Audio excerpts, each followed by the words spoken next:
Sebelum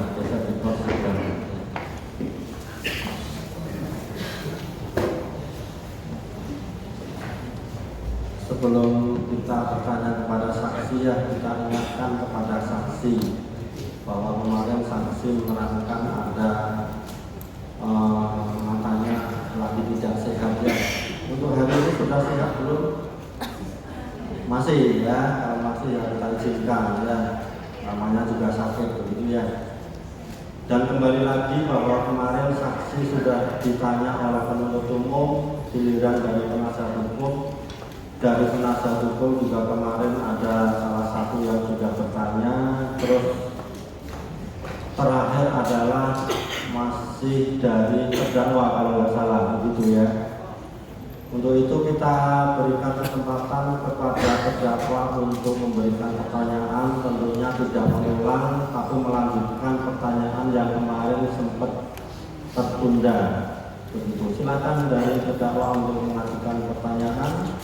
Dan kepada saksi kita ingatkan juga ya untuk tetap memberikan keterangan yang benar.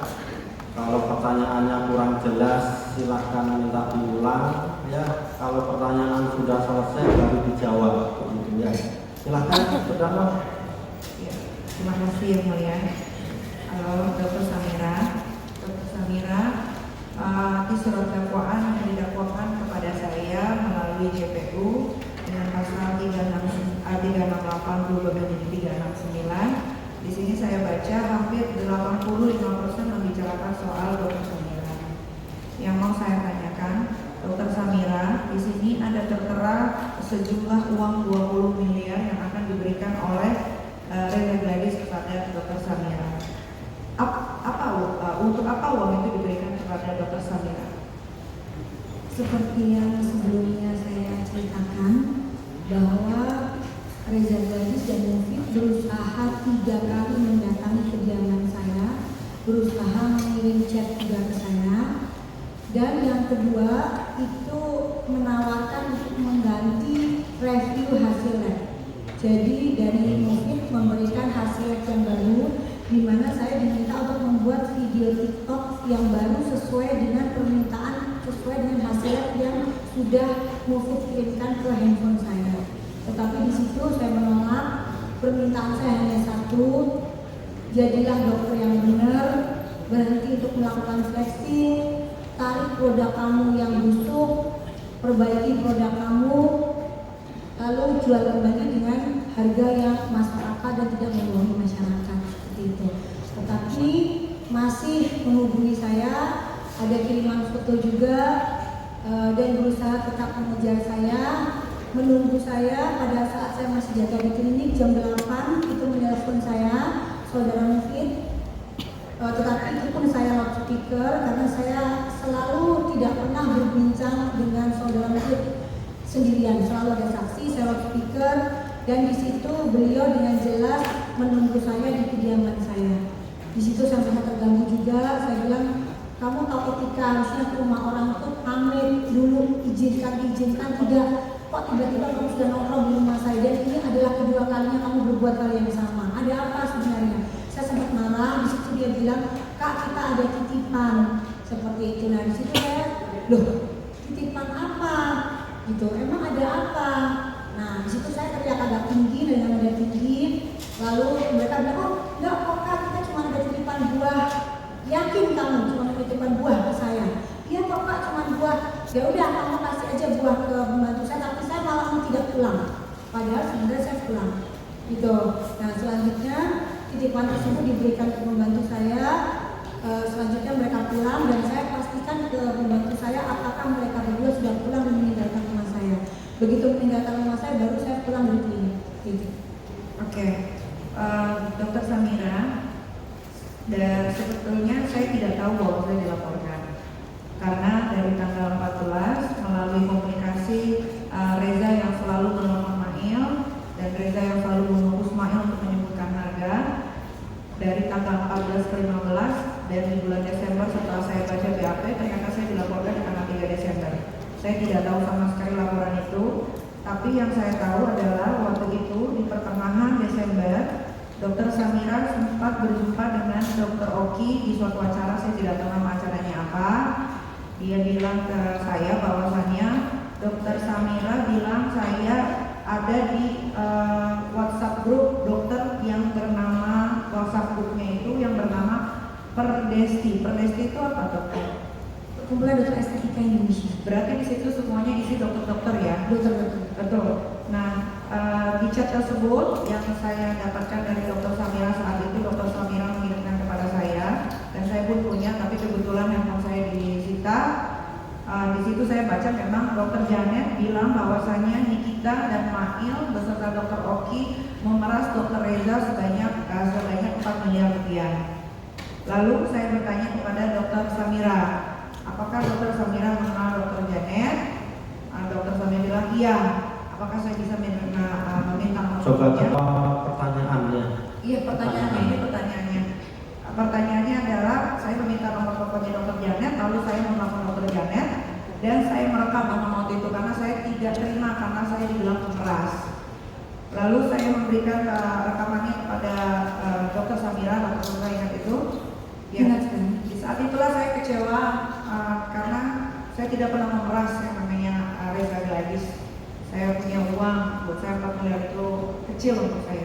Nah, pertanyaannya, kenapa Dokter Samira saat itu memberikan saya bukti screenshot dari WhatsApp grup Perdesti ini?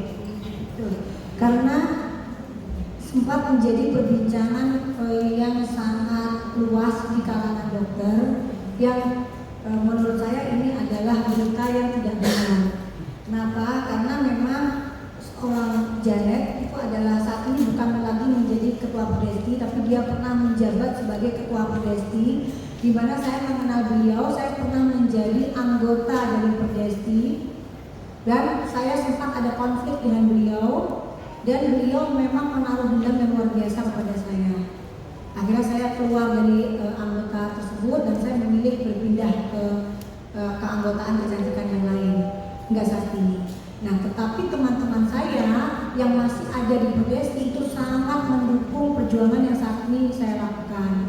Jadi pada saat ada chat seperti itu disebarkan di grup itu sangat tidak etis. Kenapa? Karena tidak ada satupun keputusan bahwa yang menentukan seorang MM adalah memeras seperti itu. Jadi saya kirim screenshot dari percakapan di Perdesti tersebut ke Nikita Mirzani. Karena untuk mengkonfirmasi itu. Iya, dan di saat itulah saya meminta tolong kepada Mahil untuk menanyakan langsung kepada Reza apa maksud dari Reza yang bilang saya dan Mahil ini memeras beliau. Dan saya baru tahu bahwa saya dilaporkan itu di bulan Januari ketika Mahil digerebek, tapi digerebek oleh polisi cyber Polda Metro Jaya, hanya diambil handphonenya saja. Dan saya tahu laporan itu pun di kepolisian, tahunya dari Dokter Samira sendiri, ya, bukan dari Dokter Samira. Betul. Oke, sekarang yang berikutnya yang mau saya tanyakan, dokter tahu ini produk siapa saja? Itu produk dari Reza. Ini produk Reza Gladys. Ya. Ini produk Reza Gladys pernah dokter review sebelumnya?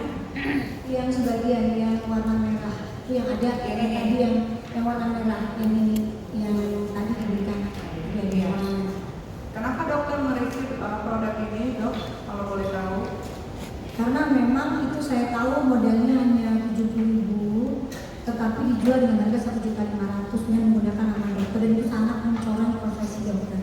Iya, dan dokter juga sempat tahu bahwasannya Reza menempel stiker BPOM di sini tanggal expired. Padahal kalau stiker ini dibuka, sebetulnya produk ini sudah expired. Dokter tahu kan? Itu saya lihat di TikTok yang di video TikTok itu. Oke. Iya. Dan itu memang melanggar aturan. Iya. Pertanyaan selanjutnya, ini adalah produk skincare saya. Ini saya kerjasama sama produk Korea dan ini ada tulisannya Made in Korea. Ini disegel, ini pakai nama saya, tapi saya meminta izin kepada produk tersebut untuk bekerja sama saya. Beda sekali dengan ini. Ini reverse skin, tapi di rebranding jadi nama Glavitsa, tapi tidak menaruh nama reverse skinnya. Di sini jelas ada BPOM dan expirednya dan bisa dicek di barcode-nya bahwa terdaftar di BPOM. Apakah produk seperti ini? Apakah boleh seorang dokter yang katanya seorang dokter mempunyai produk body branding produk orang lain, menempelkan stiker tanpa mendaftarkan lagi ke BPOM. Kalau saya punya ini, saya daftarkan lagi ke BPOM dan ini bisa dicek ini ada di BPOM. Apakah boleh? Dan ini ada jarumnya, katanya dari Kemenkes, sedangkan Kemenkes juga menyarankan bahwa tidak boleh memakai jarum suntik di rumah. Bagaimana menurut dokter? Maaf saudara Nikita Mirzani yang mulia jaksa, tapi saat ini di mata saya seorang Reza Gadis bukan seorang dokter, sama seperti Richard. Mereka berdua adalah raja dan ratu fleksi yang di mata saya mereka bukan. Jadi sebentar saksi ya. Saksi ini saksi fakta ya, tidak dalam rangka menilai atau memberikan pendapat. Tapi segala sesuatu yang pernah saudara alami silahkan diterangkan. Begitu ya? Harus dibedakan antara saksi ahli dengan saksi fakta, begitu ya? Iya, siapa yang mulia. Jadi produk yang dipegang oleh saudara Nikita Mirzani itu adalah glowing booster cell. Itu adalah produk dari Rep Skin yang memang produksinya ada di Korea. Jadi Rep Skin itu pada saat masuk ke Indonesia itu memang memiliki izin edar seperti itu. Tetapi pada saat direlabeling oleh saudara Reza Gadis menjadi glowing booster cell itu adalah menyalahi aturan Badan POM karena tidak ada izin edar. Karena harusnya Rep Skin lah yang dijual oleh Reza Gadis. Dan di situ tidak boleh disertakan dengan jarum, karena jarum itu berbeda dengan jarum yang digunakan sebagai jarum insulin.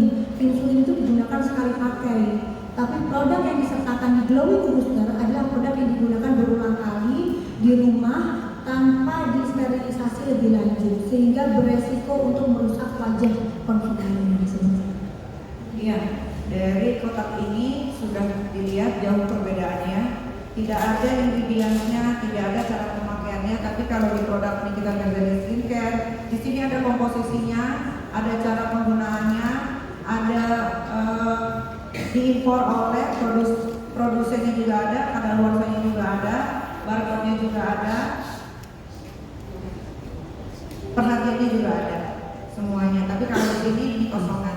Apakah boleh dokter kita menempel produk orang menjadi produk kita tanpa seizin BPOM atau mendaftarkan ulang kepada BPOM?